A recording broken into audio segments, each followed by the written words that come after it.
Part 3. In his day, E.B. White seemed to hold a low opinion of writing done for business or marketing, but he lived in a different world, an age of billboards people paid attention to, and jingles they would hum.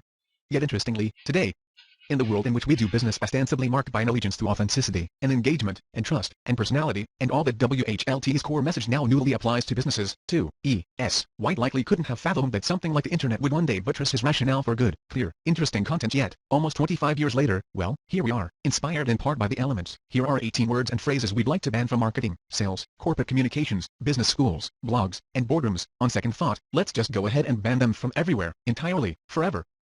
You should never feel compelled to use any of the following words in any situation, including in all of the amazing content you are going to create after you read this book. Banning these words is a step toward creating great stuff that sounds human, and speaks to us because it's written for humans by humans. 1. Impactful. This is a terrible word that many people in business and education like to toss around, to describe things that make an impact.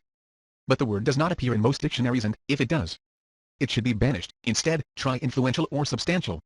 Powerful is good. 2.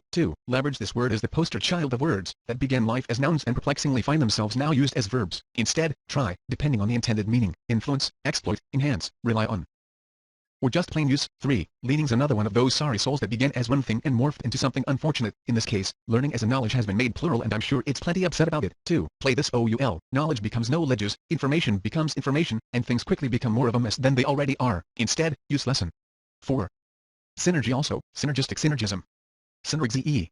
All of these are used when the combined result is thought to be greater than the individual parts. When this happens, everyone wins. So there is no need for a snazzy word to describe it. Instead, try cooperation, or help, or joint, or pooled, or combined effort. 5. Revolutionary people often use this in business to describe things that really aren't. Unless you just invented an escalator to the moon, don't use this word to describe it.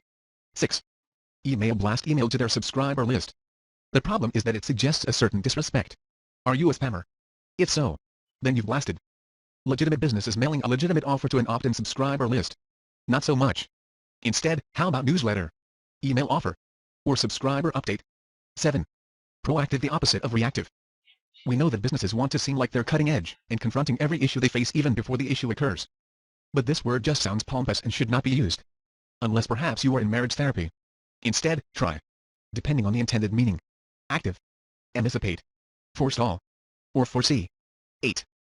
Drill down. Used to convey when people are getting into the boring little details of a topic. Related to this one is deep dive. Although apparently one happens in soil, the other in a swimming pool or ocean. Instead, try in depth or detailed. 9. 30.000 Feel a high-level view of a situation.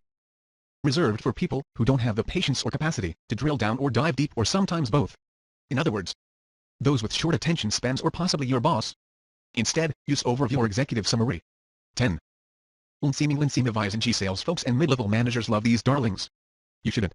You should kill them. Instead, try encourage or provide an incentive. 11. Almost any word ties in as to its why. Refrain mother, depending on it to survive. Walking across the quad, she repeated the rules like a prayer. Number 4. Write with nouns and verbs. Number 7. Don't overstate. Number 10. Use orthodox spelling.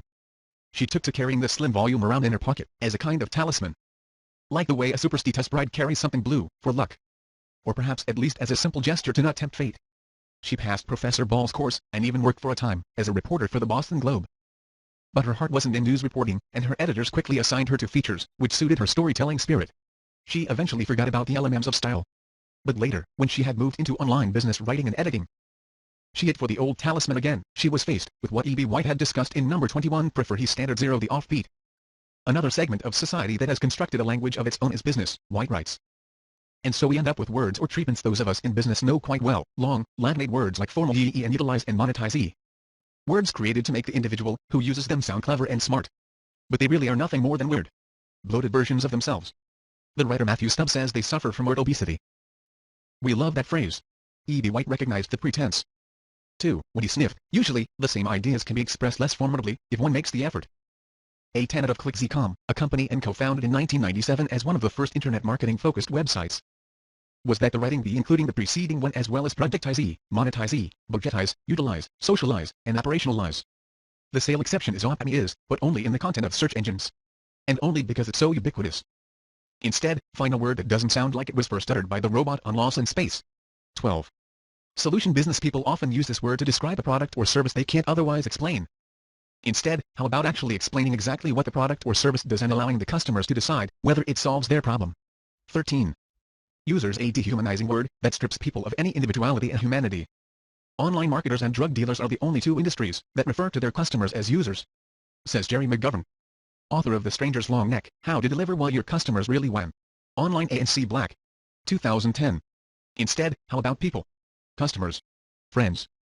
Or how about calling out a specific group of people you want to engage: crafters, movie buffs, dog lovers, swimming pool installers, or what have you. 14.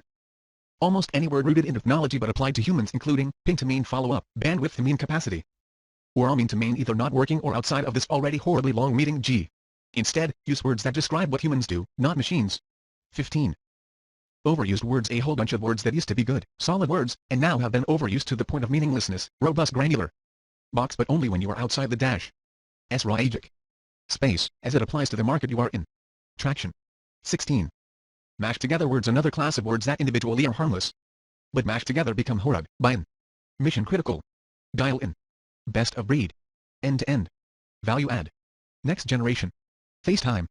Pushback. Net-net. Win-win. And low-hanging, as it applies to fruit, when you aren't talking about an actual tree or orchard. 17. Silly phrases. There are a zillion of these corporate speak silly phrases. Run it up he flagpole. Eat your own dog food. Out of pocket when the rubber meets he road. At he end of he day. Peel back the onion. Open he kimono. Open he kimono he end of the day, while you're peeling an onion. But do we find particularly silly are moving forward as opposed to what? Standing still. Spinning our wheels. Slamming IT into reverse? And touch base because I'd like you to keep your hands off me. Can we just talk? 18.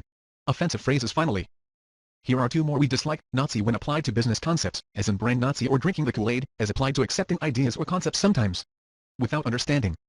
Since these two phrases are rooted in unfortunate and regrettable events in history, using them seems offensive or at the very least in bad taste. Special thanks to those helpful people on Twitter who helped compile this list and made us laugh. Ellen's note: writing a book is hard work. It's daunting, huge, and terrible. What started as a kind of challenge to convince the publisher that you are an amazing person, have something to say, can sell a lot of books, and make them a lot of money, quickly disintegrates when they believe you into an exercise in avoidance, paralysis, distractibility, and overwhelming fear. What were you thinking? What made you think you wanted to do this? Never have mundane tasks held such allure as when I was writing this book. Never have I been so charmed by sitcoms and reality television shows, especially those programmed to run several times per week, which was a handy commitment I kept with my couch. See list page 74 to 75.